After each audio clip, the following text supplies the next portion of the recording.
ready? 3, 2, 1, let's go.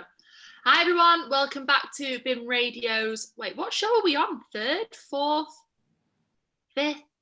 I don't know, I've lost count already, but welcome back. Been a long time. We've got some new faces as well, which I'm going to introduce you guys to. And we've got some amazing topics and some amazing songs that we're going to play for you guys today. So, to introduce our new people, our amazing new head of events, Charlotte. She has now joined us and we are so happy to have her. And we also have her little sidekick, Me, who is part of our events team. For social media, we have the most amazing Georgina, who is waving to you there. And then for content, we have Caleb, who is our new teams are amazing. I'm not even going to deny it. Everyone is working so hard. BIMM Radio is doing so well. And obviously we have James, who is just there. He's just in my corner sat there like. And obviously we've got Ella, our social media leader, and our content leader, Abby. So I say let's just get into it. So who's first on our list is Ella.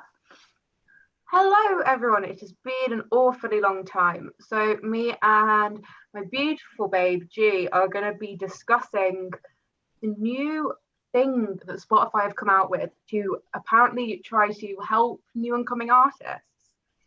So basically Spotify have put a new program into place where you can be promoted in their algorithms and make it more easy for you to be put in all of their big playlists and all of stuff like that, but you have a cut of your royalties.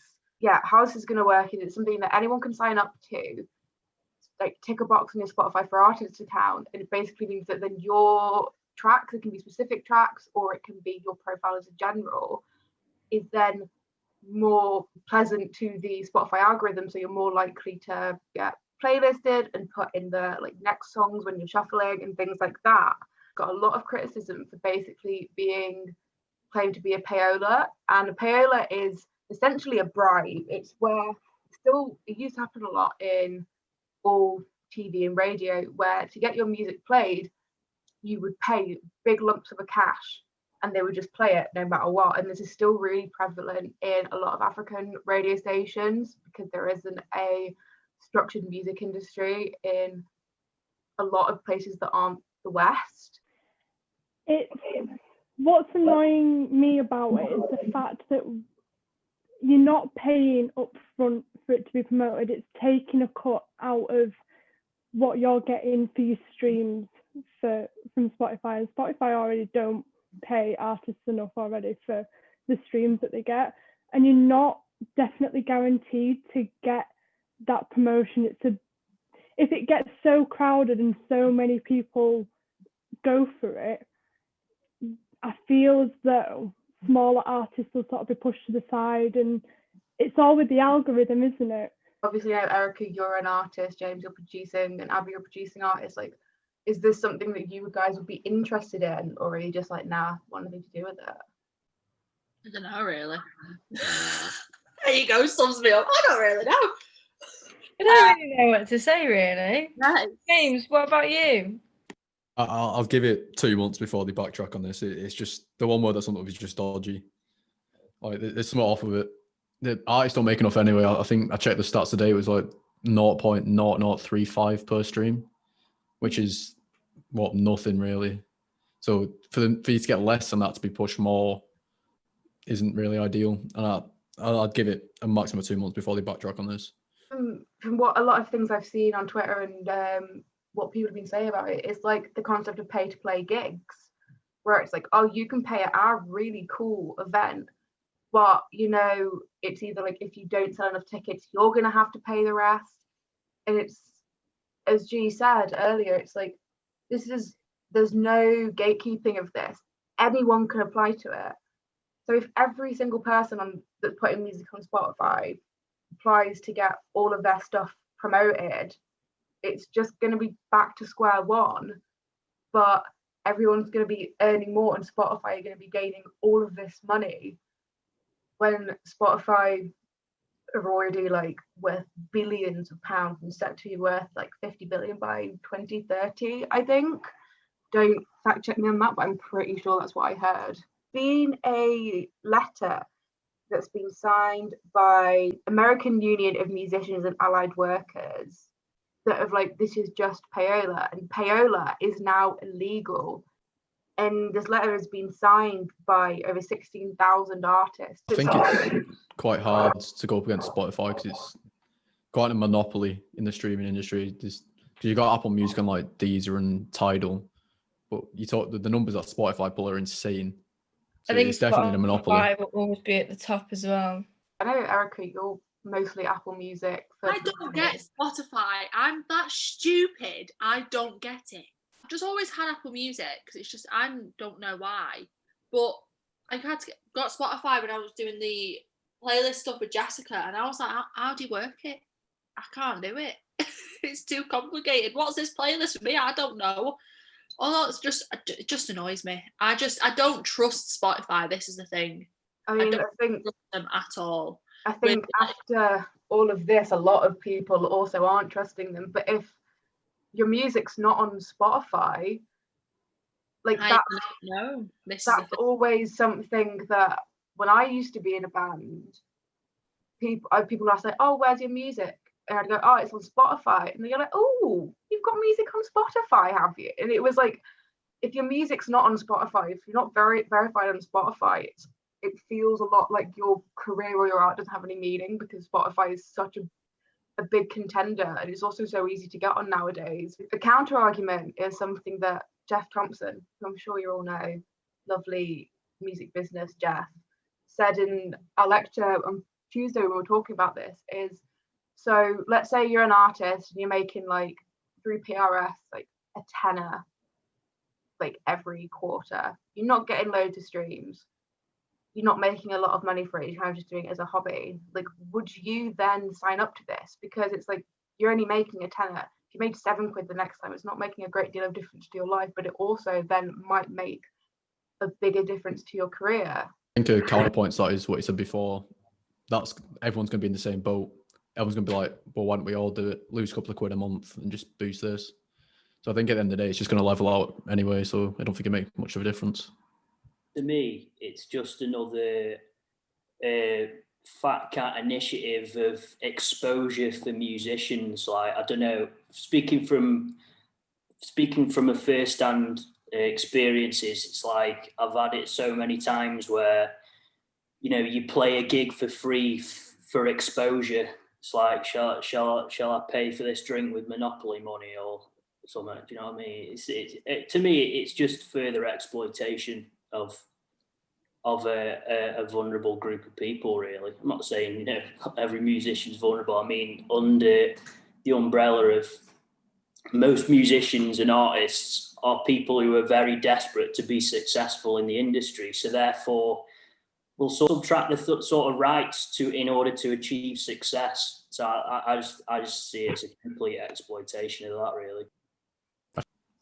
I mean, I write music reviews, and to be honest, a lot of the new artists that I find are on Spotify, but having heard about what's happened, it like made me realize that not everyone's able to be on Spotify, and it's possibly not the best platform. I think a lot of people just go to it automatically to use to find new artists.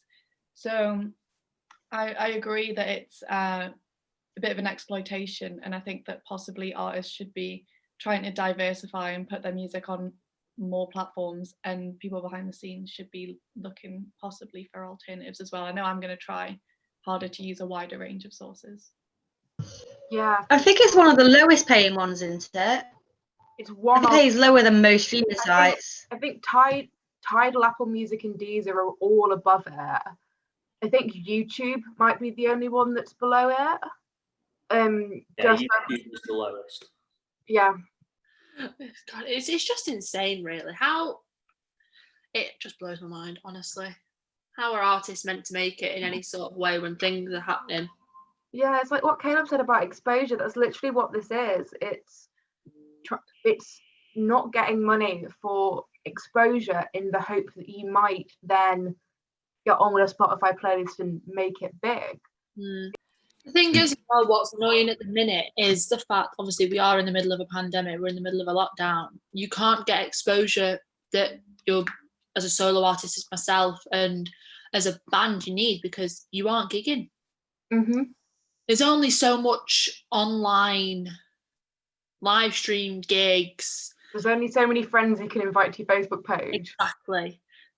That is one thing, as alongside, putting your music on Spotify and stuff like that. Gigging is such a huge thing, and we aren't doing that at the minute.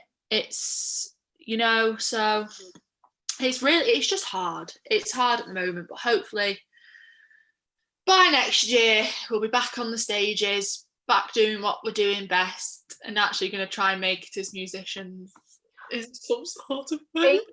Fingers crossed. So, Ella, do you want to introduce the song that you have chosen and why you have chosen it, please? So my song is Heavy Metals by Derek Ellard, and my favourite genre in the world is shoegaze. Anything with a load of reverb on it and some really nice snare sounds. And I was actually going through the BIMM November releases playlist, just scrolling, looking for some tunes, and I played a song, and this song played after it. The other song is a song that's also on this playlist, on this call. And so I was just listening to it, and I thought that, the Spotify recommended thing, I thought it was like a song that I'd already listened to or something. I was listening to it and I was like, this song is so good. And I went back and I saw that it was on the BIMM playlist. I was like, oh my God, I need to include this. So I hope you guys enjoy it as much as I have.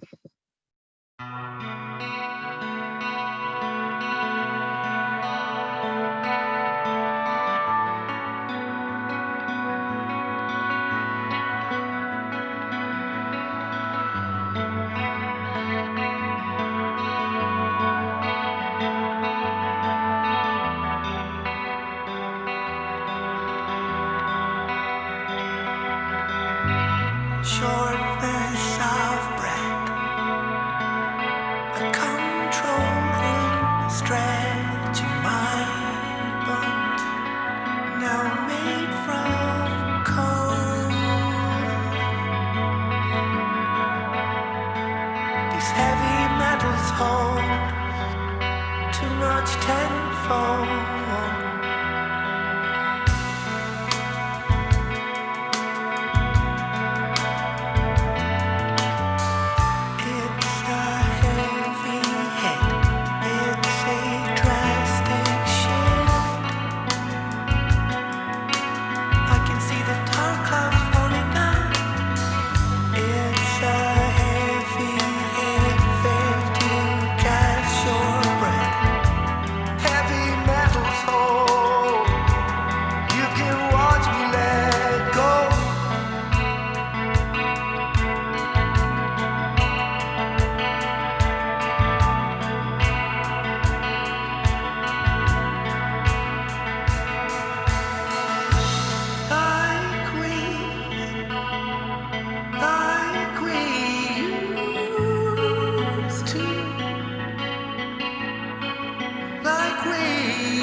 there we have it. First tune of the show. Oh, pretty good. That's so good. That It's the vibes. It's one of those things where I feel like I need to be like laid under the stars on like a summer night with just that really loud in my ears. I don't know if anyone else like visualizes music like that, like where you should be when you're listening to it. But Yeah. I just love the slow dive vibes from it, and I can personally Song, you know, when you're just in your car driving at midnight and you've got that playing. I can Like a song that personally- should be on FIFA. Right. Bloody FIFA. Swear to God. I mean, it's always a bonus when songs are on FIFA, I guess. FIFA songs are the best. It's a well-known fact. So there we go. Brilliant tune. And it's Charlotte next, I think. Yeah, so me and Neve, who is also on the events team, are going to be talking about Transgender Awareness Week, because it's this week from the 13th to the 19th, with Transgender Day of Remembrance on the 20th of November. So Transgender Day of Remembrance is still really important because this year's actually been the worst year for transgender violence since records began, with 350 transgender people being killed globally. And obviously a lot of hate crimes also go unreported or misreported by the media, so the true number could be a lot higher. And there's not very much recognition widely for Transgender Awareness Week. So I'm just going to talk about a couple of trans musicians. One of the first transgender performers on record was called Wilmer Little Axe Broadman, who was a gospel singer, and it wasn't actually known that he was a trans man until 1992 when he died. So his whole career he was sitting on that secret. And another example of a more recent musician who's changed the industry is Prince. He didn't publicly identify as being transgender or non-binary, but he was extremely gender fluid. And in 1993, he changed his name to an unpronounceable symbol, which was a mashup of the symbols for man and woman. And he said that it represented thinking in new ways. So he really changed the industry in that way. And obviously there's so many more transgender and gender fluid musicians who've changed the industry, and I'd be here for hours if I talked to you about all of them. But I just think that regardless of how you identify, it's important to remember this week and all the time the people that have allowed us to present as ourselves. And Neve has come up with a couple of transgender artists today you should be listening to, so I'll hand over to her. I've invented a new word. This is going in the show. What's the word? Plagiarism. Oh, Jesus. Well, one of the transgender artists that I look up to was Laura Jane Grace from Against Me. She publicly came out in 2012 as trans, and has been one of the first rock artists to come out as transgender. She's paved the way for a lot of others. She's used her platform as a way to raise awareness, and she said that the thing that scared her most about coming out was how her wife might react to it. However, she still remains happily married to her wife today.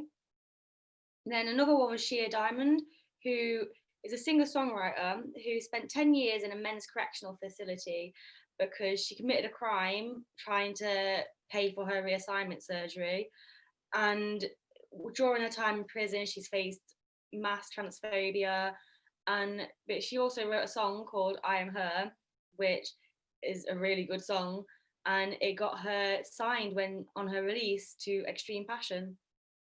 And there's one more that I was going to talk about is Ryan Cassetta. He's a trans male and he sings a lot about that. And he's very open about the fact that he doesn't want to use testosterone, the hormone drug, because it can affect your vocals and means that he'll have less control over his singing. So he doesn't want to take the hormone drugs. Yeah. Against Me are a really good band as well. I'd definitely recommend everyone listen to them. I had no idea that they were an LGBT band. They're really cool. I think that's it's so important to look at trans and non-binary rights, because I don't think I've told any of you, I'm non-binary. There we go. My pronouns are they, them. Thank you. But I think it's so important to talk about this because there's so much hate towards trans people. Like I saw recently in the news that a man who gave birth to his daughter and then transitioned was trying to get it put on his daughter's birth certificate that he was his father, but because he gave birth to her, and even though he is legally, like, he's had everything changed legally, he is male, the court ruled against him being put as male on his daughter's birth certificate, which is ridiculous. And Why though? Who's that hurting? It's like, it's his thing. Literally, but for some reason, and also so in 2010 there was a law put in place that you couldn't legally discriminate against men and women in the workplace, and there is currently a petition going out to add non-binary people to that as well. Surgery must be terrifying whether you want it or not. Like, it's so hard to get as well. Yeah. Like the NHS top surgery waiting list is like insane. Like, and it's so expensive to go private. It's not an option for a lot of people, even if they do want it. Mm-hmm. And there's a lot of hate towards like people who are like non-binary. Like, I guess it can be really difficult for non-binary people who choose to like look more feminine, or people who look more masculine. It doesn't make them any less non-binary. But yeah, why can't people just focus on themselves instead of looking around at everyone else and judging them? The way I see it is, if you're not hurting yourself or you're not hurting anyone else and you're happy, then who cares at the end of the day? You can be whatever you want. As long as you're happy, that's all that matters. I think a lot of the stigma that's fuels this stigma is a lack of education, and with a lack of education fuels that fear of the unknown for a lot of people, and it's something that is essential in terms of just making it more, just normalizing it in our societies like it should be, in my view. yeah, I think people have to be willing to learn as well, because like having been around people who are non-binary or transgender, like I know a lot of people who are cisgender want to learn and want to like have the intention of trying to use the correct pronouns, etc., but they're like terrified of making a mistake and messing up. And obviously I can't speak for non-binary or transgender people, but from what I've heard other people say, it's that as long as the intention's there and you're trying and you correct yourself, don't make a big deal out of it, and you do your best, like you don't have to be petrified of making a mistake, because the majority of people are very understanding as long as you're trying and want to learn. I always feel a bit I try not to like offend people by calling them by the incorrect pronouns. It's just like where I've grown up and I've not known anyone who's not identified as either male or female. They've always been one of the two. So now coming into knowing more people with university, stuff like that, I don't want to say like, oh, he's this, she's this, just in case I offend them. So I always go for they, because it's neutral, isn't it? I got in a I hope it is anyway. That's how it should be though. What would your advice be on this, Ella? So for me, I personally, obviously I can only speak for myself, is I believe, so non-binary and gender fluid, different things, semi-interchangeable, but not really, kind of semi-fall under the trans like umbrella. It's being born in a body that you don't necessarily align with. I personally, like I said, if this is just me, my preferred pronouns are they, them. If you call me she, her, I don't really care. If you call me he, him, not that anyone would or has, I don't really care. You can call me queen, sis, bro, dude. I personally don't care, because for me, it's all about how I feel and how I portray myself. But if you're ever unsure when you're talking to someone, asking hey, what's your pronouns? I feel like that should be as normalized as asking, hey, what's your name? Because it's just something, it's so easy to do. And especially in the situations that I've been in, when I've met new people, and they'll ask me like, oh, hey, what are your name and your pronouns? I feel so validated in that time, in that experience of being like, oh, hi, my name's Ella, the pronouns are they, them. And it's just, and also there's been a big movement of asking people to put their pronouns in their bio, social media. Like, it helps reduce the stigma of, you know, people being misgendered and stuff. When everybody, even cisgender people, everyone has their pronouns in their bio, it helps reduce the stigma of people that maybe look more masculine but go with she, her pronouns. It's a really big thing, and it's a really big learning curve for everyone. Actually, like, hearing what Ella had to say was really interesting. Yeah, and if anyone takes anything like from the conversation, I think just putting your pronouns in your bio, making an effort to ask. Don't be afraid to ask people. Don't be afraid to correct yourself. If you're talking about someone and you go, hey, oh, sorry, she, that is, it doesn't necessarily, like, everyone messes up. It's normal to make mistakes, but if you try and correct yourself, that's like the best that you can do. Yeah. Also, I feel like if anyone's watching this that are struggling with themselves, they can feel free to get in touch to BIMM Radio, because we'll always be here for you guys. Mm-hmm. BIMM Radio, I'm always on that. Also, if you want to come to me directly with any of if you're feeling like how I do, at Close to Gold, I'm always here for you. Oh, little plug in there. Might as well plug myself. Also, Charlotte, do you want to plug the new LGBT society? Yeah, we've just started up, and we've got a new LGBT society going. We have meetings every Sunday. It's me and Mars. Some people might have met Mars before. Are co-presidents of it, and yeah, it'd be great if people could come on. It's on the Student Association website for the link, but on Sunday we're doing some workshops and events on Transgender Day of Remembrance. So if you want, so we've chosen In the Middle from Garden Party. I actually found Garden Party a while ago when I was making a playlist for one of the blogs that I run. I had no idea that they had anything to do with BIMM, so I think that's really cool, and I just really like the song. It's like a nice kind of bouncy indie track, so hope you all like it.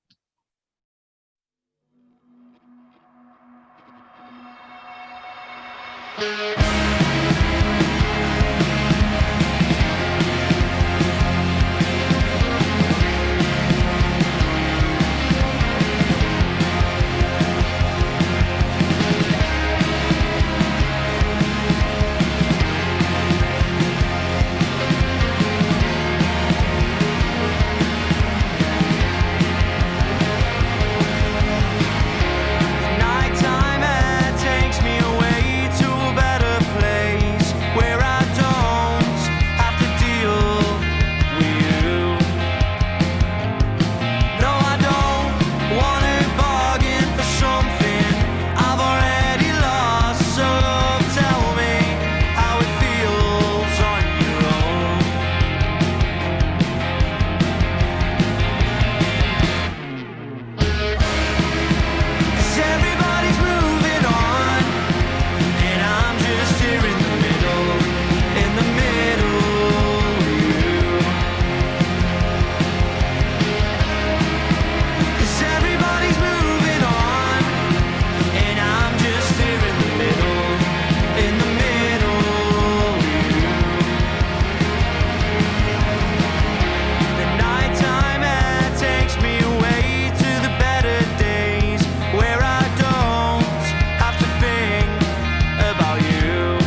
someone left. Quite good, isn't it?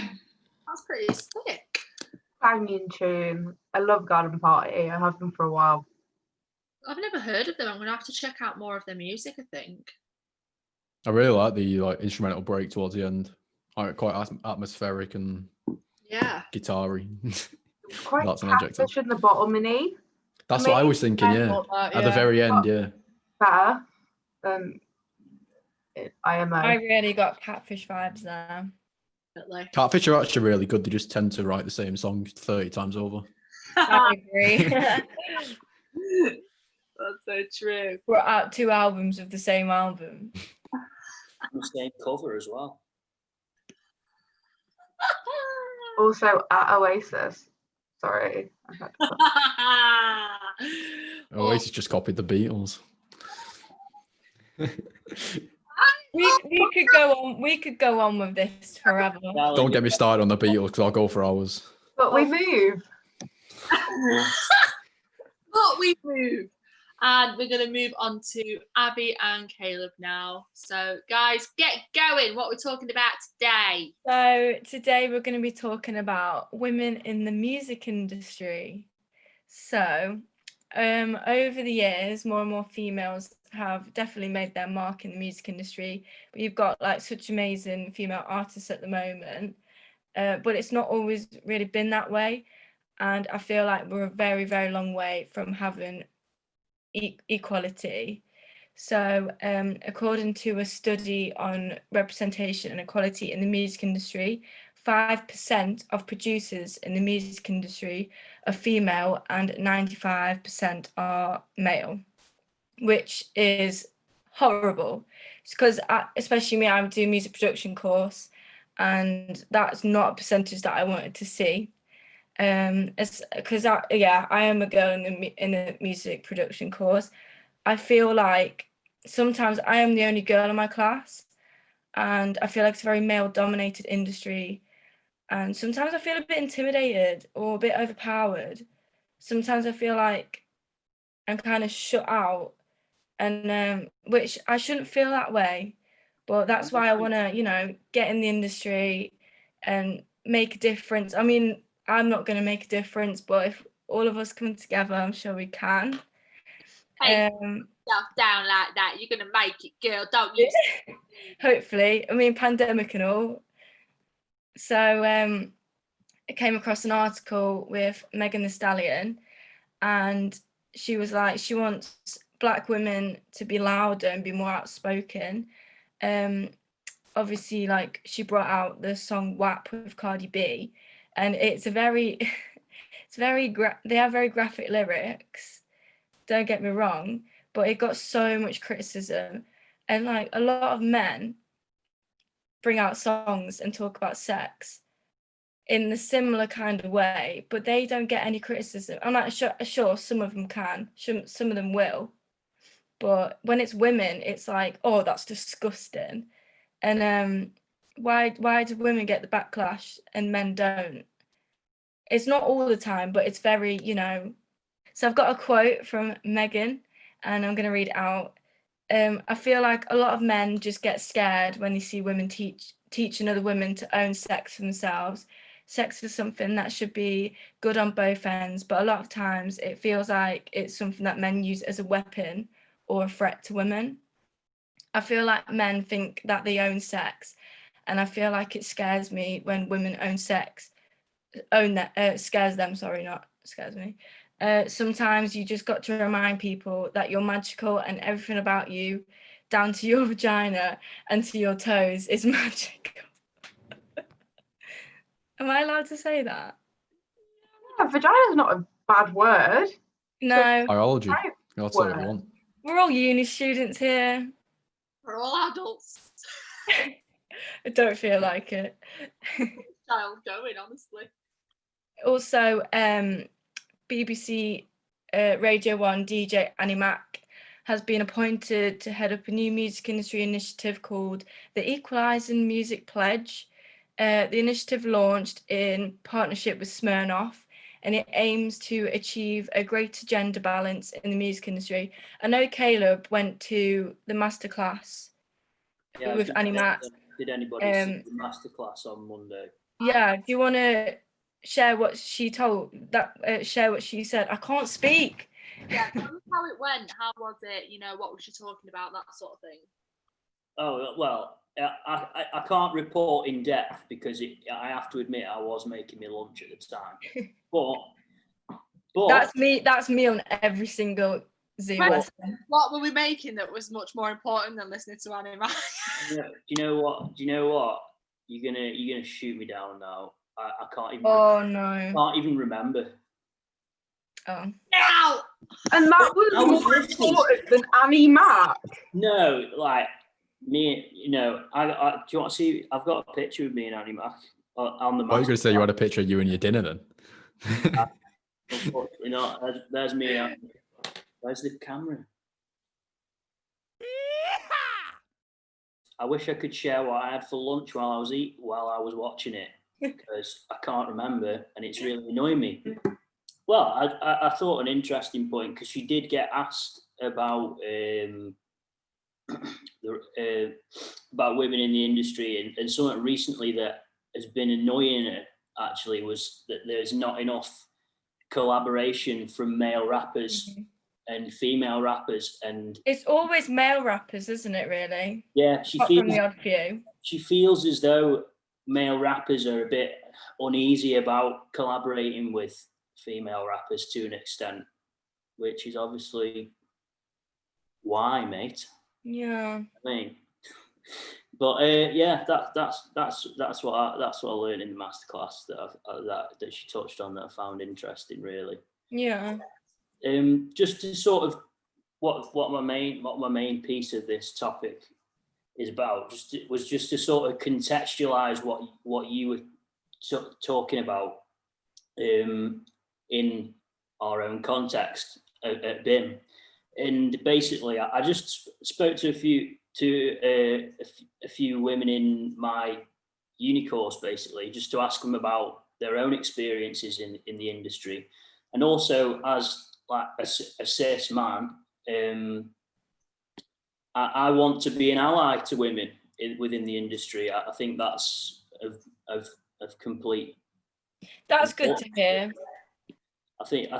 Well, I'll touch on it anyway. But basically, what I first asked was just how can men be an ally to women within the industry, and just to give you a few examples of the answers was. One girl said, for me personally, just don't be ignorant towards it. Accept and understand the difficulties we've faced at times and could go on to face. Proactively be invested in wanting a better space for the girls in your life that are in the music industry. Another girl said, men not diminishing our struggles by talking about their own it's a great start. Acknowledging the fact that men, especially cis, white and straight, have a privilege, therefore using it to shine a light on the discrimination that's upon women and giving them a platform to speak up is the best way that they can help. And also just a short one, but says a lot really, just to be listened to. It's simple really. And then I sort of went on to ask, it's obviously could be a sensitive subject for a lot of people, so I wanted to address it with the sensitivity and the respect that it deserves. But I asked about if they'd ever faced discrimination within the industry due to their sex, and just to cast a couple of examples again, one quote that I got was, I was working with a producer once who would completely dismiss my ideas for my own song, but if I got my guy friends to tell them my ideas, he would love them. Made me feel really underappreciated. And another one was that I was put into a pop soul girl band as the main singer because I was the pretty one, I quote.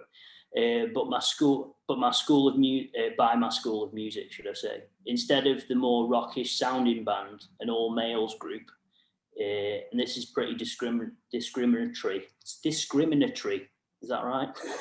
Especially considering the fact that I specifically asked to do fusion rock music. So there is some more I could go on with as well, but the fact that I've only asked a small group of women on my course these questions and received answers like that in such an abundance is just, it just suggests that we still have a big problem. Do you know what I mean? Even at BIMM, you know, it happens everywhere. So you're not immune just because it's in your life. I know it's often quite easy to think that, really.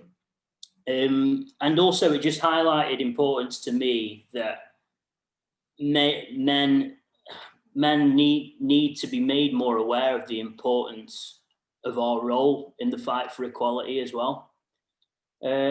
So yeah, I have a personal responsibility, I think, for using my privilege for the power of good rather than the power of evil. Have you guys ever experienced anything like this? I know me personally, sometimes feel like I've not been taken seriously or I've been underestimated. What about you guys? I can speak for you. I'll be like, you're one of, I can name 5 girls in the production course in our year anyway. There's not a lot at all. And especially this year, them girls have been put into another groups, and no, there's literally no girls in my group this year, which is kind of sad. But I mean, I get on with the lads, don't get me wrong, but it would be nice to have some girls there with me. But I think, you know, like, and especially in the production side, especially like engineers, stuff like that, the amount of engineers that I know, like if that's recording engineers, mix or mastering engineers, there's not a lot of females in that. It's even less than the performing side of the music. And I just don't think it's right, because personally, one of my favorite engineers is Sylvia Massey, who identifies as a girl, and she's just incredible. She's one of the most innovative engineers of our time, records some of the greatest bands of our time as well. And like she seems like a one-off job, but it's not right, because I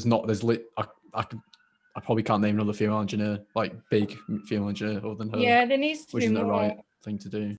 I think a person who would be really good to talk to about like the women in like the production side of it is Phoebe Pope. I don't know whether any of you know her from BIMM. She's a lecturer. She did loads last year for women in the production industry, doing loads of like masterclasses and events. So she's a really good person to speak to about it, because we were actually speaking about it last week in a lecture. You know, women. Oh, I just clicked my knee. Did you hear that? I Oh, actually did. Oh, bloody hell! I'm like an 80-year-old woman. Oh, stop it. I always do this, don't I? But it's just the fact that, what was that statistic? Oh no, I can't say words now. Statistic. You said before, Abby, about the percentage of men and women. Muted. I just realised I was muted. Yeah, so I'll repeat it. According to a study of representation equality in the music industry, 5% of producers in the music industry are female and 95 are men. I actually got some other sort of interesting statistics as well. Does anybody know women in music? Not like I'm writing my research methods essay on it. Yeah, it's great, isn't it? Like it's instant as well. You know, put search in, first thing come up. Lovely when you're doing a bit of research. nice treat. But some of the statistics, I just wanted to sort of back up Abby's point, really. So 48% of women earn at least 60 grand a year, reported to men, and 37% of women who are earning at least 60 grand a year were reporting to women. And also, in addition, 61% said that their careers were a factor in their decision to have or raise children. Another one about gender bias is that 84% of women had been treated differently due to their gender, and 68% of women have said gender affected their employment. So some big scary figures, really. Sorry, Charlotte. Can someone explain what cis is? It's been said a few times, but I actually know what it is. It's when you like identify with the gender that you were assigned at birth. So like, I was born a girl and I identify as a girl, so I'm a cisgender woman. Oh, okay, that makes sense. Yeah, I know a lot more about nerdy music stuff than societal issues, so forgive me. All right. I was just going to say that I think it's really prevalent at the moment with festival lineups. Like especially like Reading and Leeds, more headliners than like they've ever had before. It's ridiculous. Past lineups. It's all been, especially like festivals near me. Like a lot. I live like near a lot of indie festivals, and it's always indie bands with men, always. And then there's a few women chucked in the end. Exactly. Like I would say that, like, I mean, my music taste, I would like my playlists are like maybe 70% female artists. Like it's just what I listen to. And I've been to quite a few festivals. I went to Leeds like 4 years in a row, and I could probably count the amount of female artists that I went to see on one hand. And it's not because I don't want to see them, because that's the music that I listen to, but they're just not there. And like it's ridiculous. There's so many female artists that they could find. It feels lazy. Like, wasn't the main female artist Billie Eilish, and then there was no one else really? They've had like Billie Eilish, Dua Lipa. Oh yeah. Halsey, I think, has played before, but like there's not many. No. It would suggest to me that there aren't enough women in the room making these decisions. There aren't enough women at the top. So it should be a specific job role. Yeah, and it goes back to those. It goes back to that unconscious bias.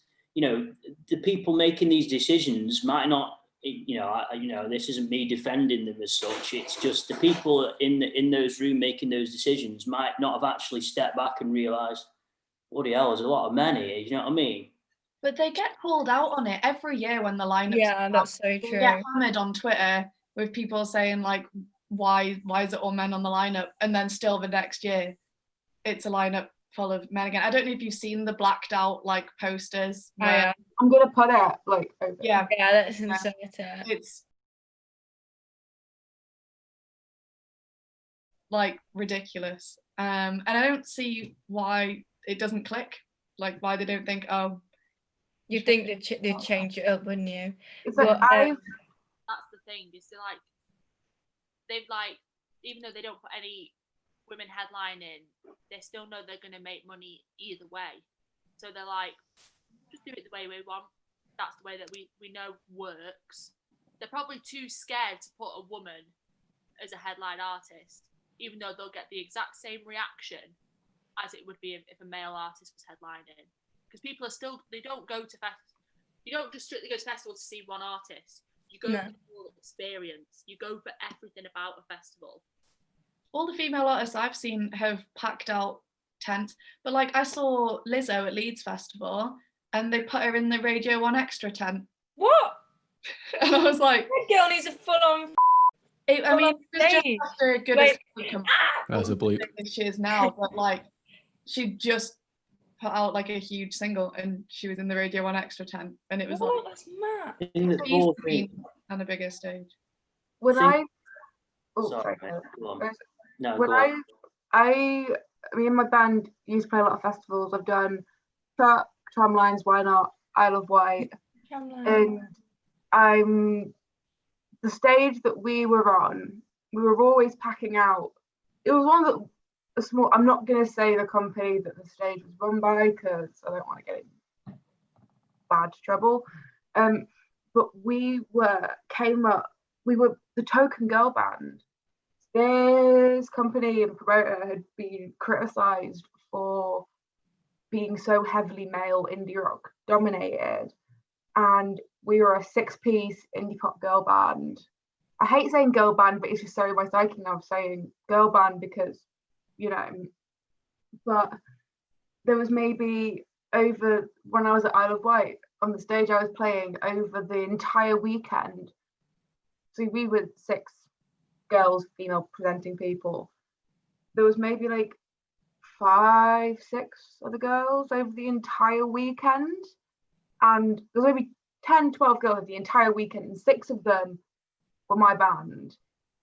And there's been so many festivals that I had been booked for and gigs I've been booked for in the past where it so felt like they were just booking us because it's your 6, you've got 6 girls, it's fine, no one's going to complain because you've got 6 girls on the lineup. And it made us feel really kind of worthless because it felt like these places were only booking us because we could meet whatever quota they'd been set by rather than actually the appreciation of our music.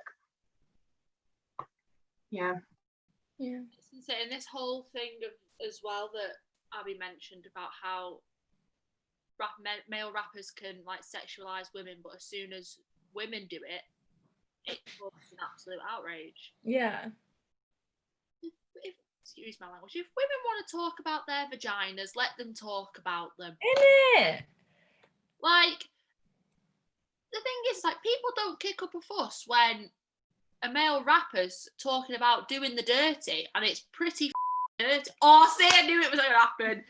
Dirty, what they're talking about. Like, sometimes, like, my friends are like, oh, listen to this, and they'll play it, and my mouth just goes. Like, but when women do it, it's an outrage, and it's like, no, that's not right. If men shouldn't do it, then women won't do it. But if men can do it, women can do it. Yeah.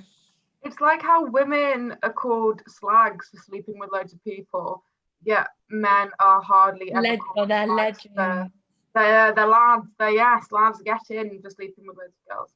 But that's horrible. a whole sociology project right there in that conversation. That drives me up the wall. Really. At the end of the day, a song about whatever is just a song. It's artistic expression at the end of the day. You should be able to sing or make music about whatever you want. If you want to make it about whatever you do in your private life, that's fine. If you want to make it about a fucking dog, if you want to make it about a dog you seen walking in a park, do it. It don't matter at the end of the day. As long as people like listening to it, that's all that matters. Don't matter what it's actually about. If people like listening to it, that's it. You guys want to get on and introduce the song that you have chosen and why you have chosen it? So our song is After Party by Amour. It's very funky. You can have a little boogie to it. Here it is.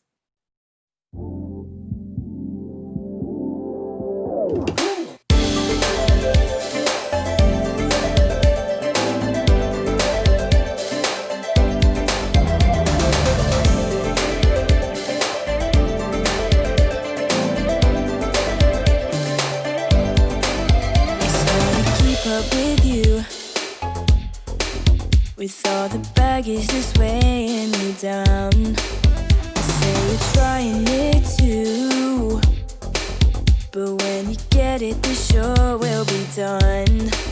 Yeah, it's not a treasure, just 'cause it shine. You said that if you ever knew, you'd try to stop me. Don't be conceited, you leave me hanging. It's kind of funny 'cause hanging was how you found me. Is it wrong to say I didn't need to? Try to pretend that I'm sorry, this isn't working out. I hate that I'm okay. Maybe I'll go through a couple days into loading, self-centered sabotage. I know the song is in my brain, and every time you hear it play, it filters all the mess we've made and turns into the sweetest pain. Oh, the rest of it all goes. You and I will make up as we go. It's kinda late to be cool. It's all I'm doing around you so far. I'll keep you out for a while. It's not as easy as you said it was. Your friends are mad, I wish I had. I know they hate me 'cause they were just clear about it. I miss the square store, the after party. Maybe we shouldn't have wasted a perfect habit. I know the song is in my brain, and every time you hear it play, it filters all the mess we've made and turns it to the sweetest pain. Oh, the rest of it all goes. You and I will make up as we go.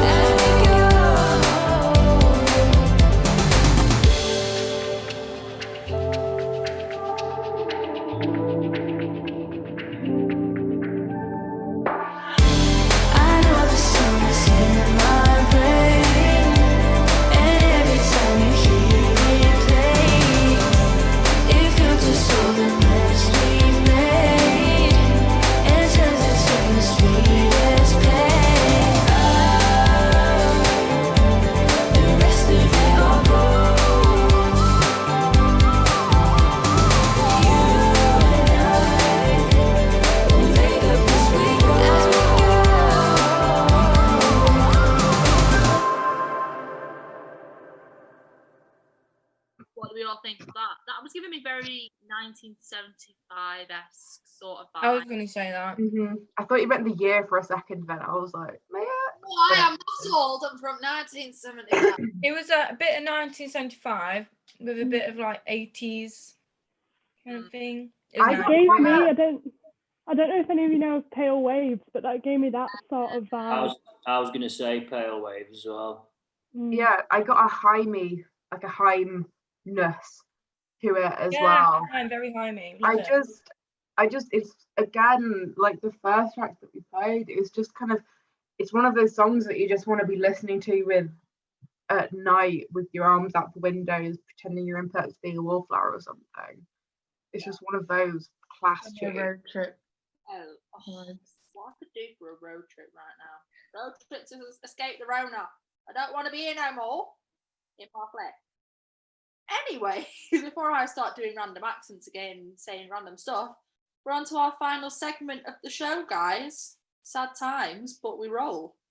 I should have said we move there. You mean we move? The opportunity there. We move on to the We Move King himself. James, what have you got for us today, kid? Well, I don't approve of the title you've given me, but I'm going to be talking about Taylor Swift choosing to re-record all of her songs, basically. Taylor Swift has criticised music industry mogul Scooter Braun over his sale of her master recordings to a US private equity firm. This dates back to the start of Swift's career when she signed a 6-album deal with label Big Machine, who held the master recordings as part of the deal terms. After Swift left for a new deal with Republic, Big Machine, who was sold to Braun in June 2019, giving him control over the Big Machine masters. A quote from Swift is, "My musical legacy is about to lie in the hands of someone who tries to dismantle it." Braun has now sold on the master recordings to a private equity firm called Shamrock Capital in a deal reported by Variety to be worth more than $300 million. Another quote from Swift is, "This is my second time music has been sold without my knowledge." If she owned her master recording, she would earn a greater royalty and sales revenue from her recordings. Swift claims, not proven, that Braun wanted her to sign a contract saying she wasn't allowed to say anything negative about him before she can even have the chance of buying her own masters back. Apparently, he wouldn't even give her team an estimate price for the masters. Swift has long said she intends to re-record her Big Machine albums under her New Republic deal as a way of partly regaining control over the song catalogue. She said, "This is my only way of regaining the sense of pride I once had when hearing these songs for the first 6 albums." What do we think about that? She's re-recording all her albums. She's wanting to.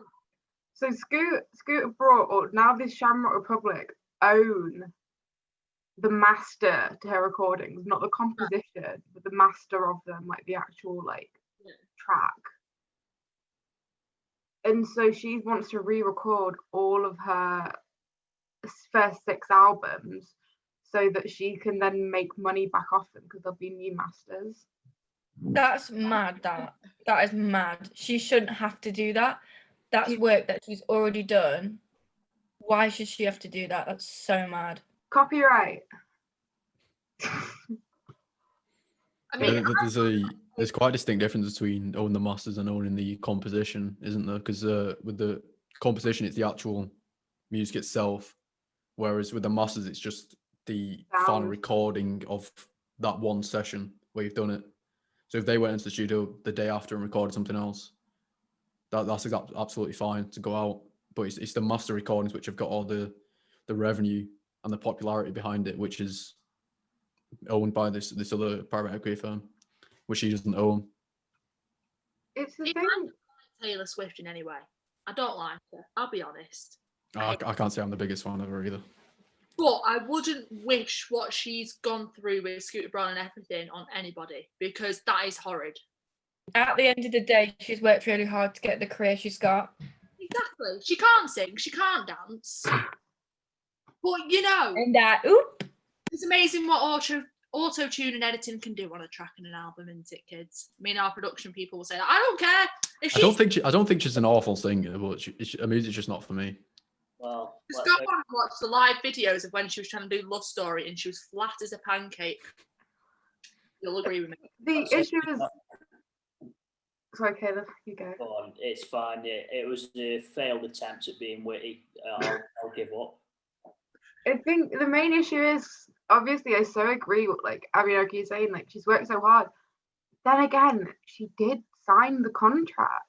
She had private lawyers that would have read. Basically, what happened was, so when you get a publishing deal, you will sign the rights of your songs over to the publisher for a certain amount of time. The publisher then kind of stopped. Then Taylor Swift moved to a different label, different publisher, and then her tracks were bought. As much as she can be upset and as much as it's wrong about everything that's happening, the contracts were signed. These were read by professional, legal, independent people. Like, as mad as she can get about it and as upset as she can get about it, she is the one that signed these contracts that said all of this. You know what I mean? At the end of the day, she's got to have a look at a legal team. You know, because if they're looking at this contract saying, "Oh, this is all right, it don't matter," and they're letting her sign it with these clauses in the contract, it's not great on them when it comes to a situation like this. It's just, like I said, I wouldn't wish what she's gone through, all that hard work, 6 albums, you know, over however long a career has been. You wouldn't wish that on anybody. You know, that must really feel, bleep it out. After all, an album can take months to do. Like, when you listen to an album, there's not just one vocal take over the entire song. There's like to be 40, 50, 60 layers of vocals just on one song. So it should be there for days just doing one song. Go on, Caleb, tell us a joke while we wait for Abby to come back. Oh, bloody hell, I thought you'd never ask.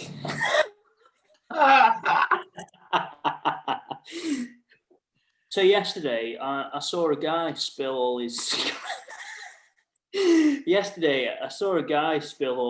Scrabble letters on the road. And so I asked him, what's the word on the street, mate?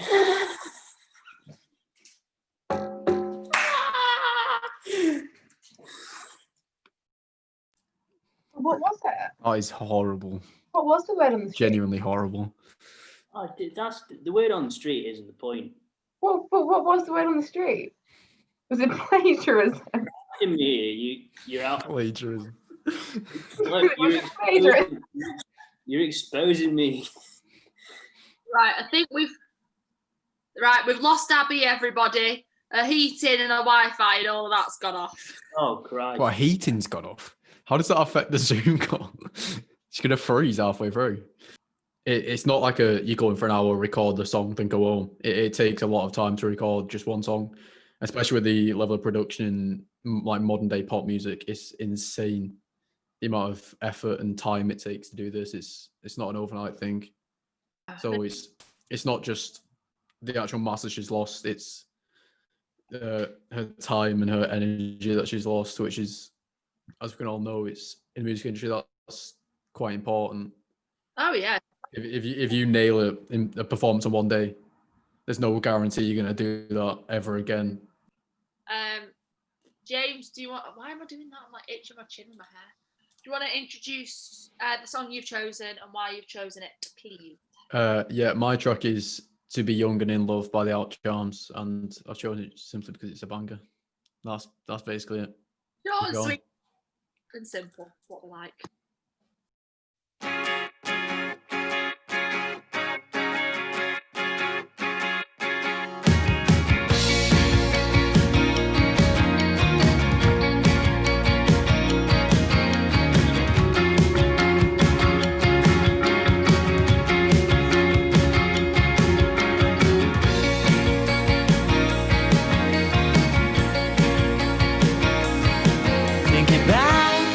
Did you find what you were looking for? Did you cry till your eyes are red, or all you knew the score before? It's not like you drew straws. This is not the first time it's crossed your mind. The lights that you change, you stall for time. Is on my side, and I hope that she is too. Where I'm from, things are what they are, and whatever will be, will be. Case her out, well, did you ask her? You should have. Well, did you ask him? I would have.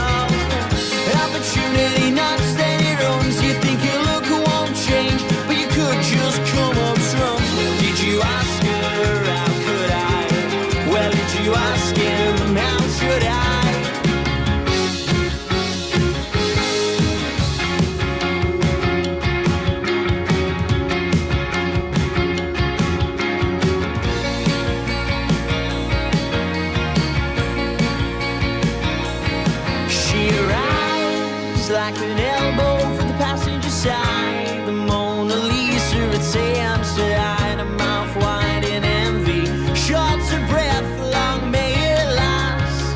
In the rain, the sunglasses stay in place, forever unfazed and never amazed. Not a childhood sweethearts are so much more than a coming of age.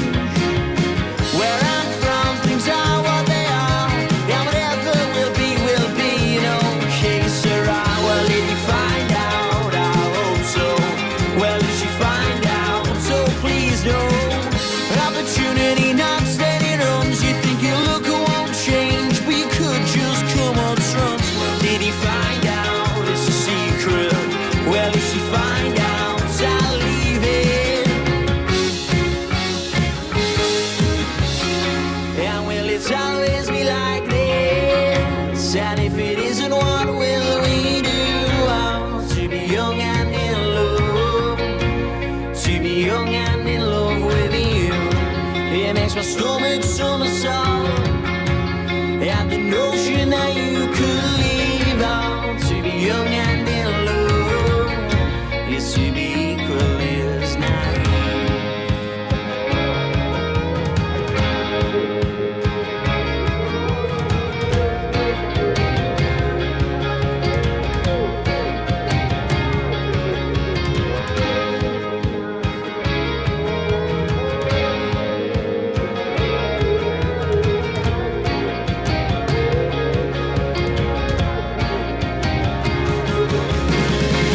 Time flies mistaken for fun, 'cause there's nothing on the TV for free. Never asked her when he should have. She always wished that he would have. Monday to Sunday and back, 9 to 5 for a week away. The kids okay, laugh loud as they both remember. See you sometime next December.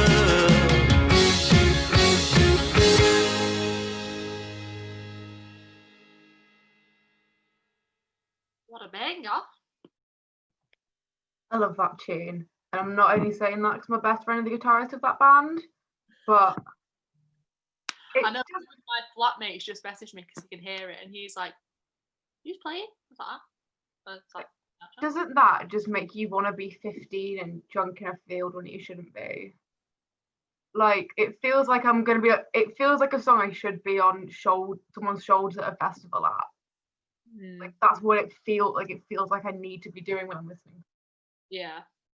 There's little hints of Arctic Monkeys in it, I think, especially with the lyric writing. Yeah, 100% agree with that.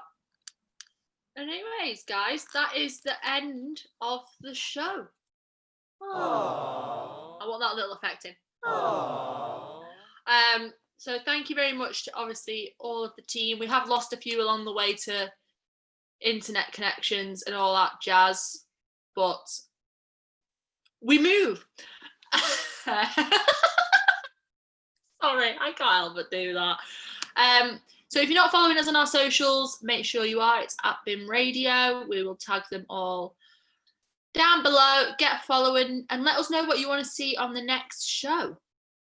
And if you've got any songs from if you're solo music or if you're a band, send them to us so we can play them, please. We like submissions. We like new music.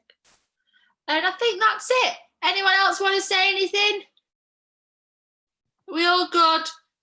Everyone wants the dinner. That's what everyone's thinking. Yeah. Thank you for watching. And if you make it to the end, then... Well done. Oh, God, I don't want to edit this. Because... champion. Anyway, goodbye. See you in the next one. Adios.